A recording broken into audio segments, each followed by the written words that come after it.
ఇటీవల విడుదలైన Jailer cinema మనందరం చూసే ఉంటాం. ఆ సినిమాలో రజనీకాంత్ వాడే డైలాగ్ హుకుం ఎంత ఫేమసో మనందరికీ తెలిసే ఉంటుంది. ఇక్కడ నేనే కింగ్, నేను పెట్టినవే రూల్స్. ఆ రూల్స్ నేను అప్పుడప్పుడు ఇష్టానికి మారుస్తుంటాను.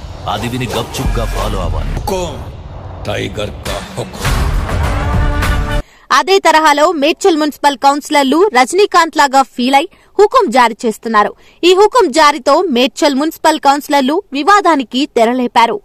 గత 2-3 రోజులుగా మున్సిపాలిటీలో అక్రమ కట్టడాల కూల్చివేతలకు బ్రేక్ పడనుందా అంటే అవుననే సమాధానమిస్తున్నారు స్థానిక ప్రజలు. మేడ్చల్ మున్సిపాలిటీ పరిధిలో అక్రమ నిర్మాణాలు జోరుగా సాగుతున్నాయని ఆర్జే న్యూస్ ప్రచారం చేయడంతో మున్సిపల్ అధికారుల్లో చలనం మొదలైంది.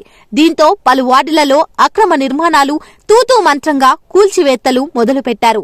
బుధవారం మున్సిపల్ పరిధిలోని పలు వార్డుల్లో మున్సిపల్ అధికారులు కూల్చివేస్తున్నారని సమాచారం అందడంతో మేడ్చల్ మున్సిపల్ కౌన్సిలర్ల గుండెల్లో రైళ్లు పరిగెత్తాయి.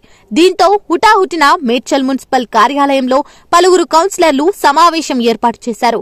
ఈ సమావేశంలో కమిషనర్ టౌన్ ప్లానింగ్ అధికారులు తమ వార్డులలో ఎలాంటి అక్రమ నిర్మాణాలు కూల్చివేయొద్దని మున్సిపల్ అధికారులకు స్థానిక కౌన్సిలర్లు హుకుం జారీ చేశారు. దీన్ని బట్టి చూస్తేనే అక్రమ నిర్మాణాలకు స్థానిక కౌన్సిలర్ల అండదండలతో జరుగుతున్నాయో అని ప్రజలు గుసగుసలాడుతున్నారు.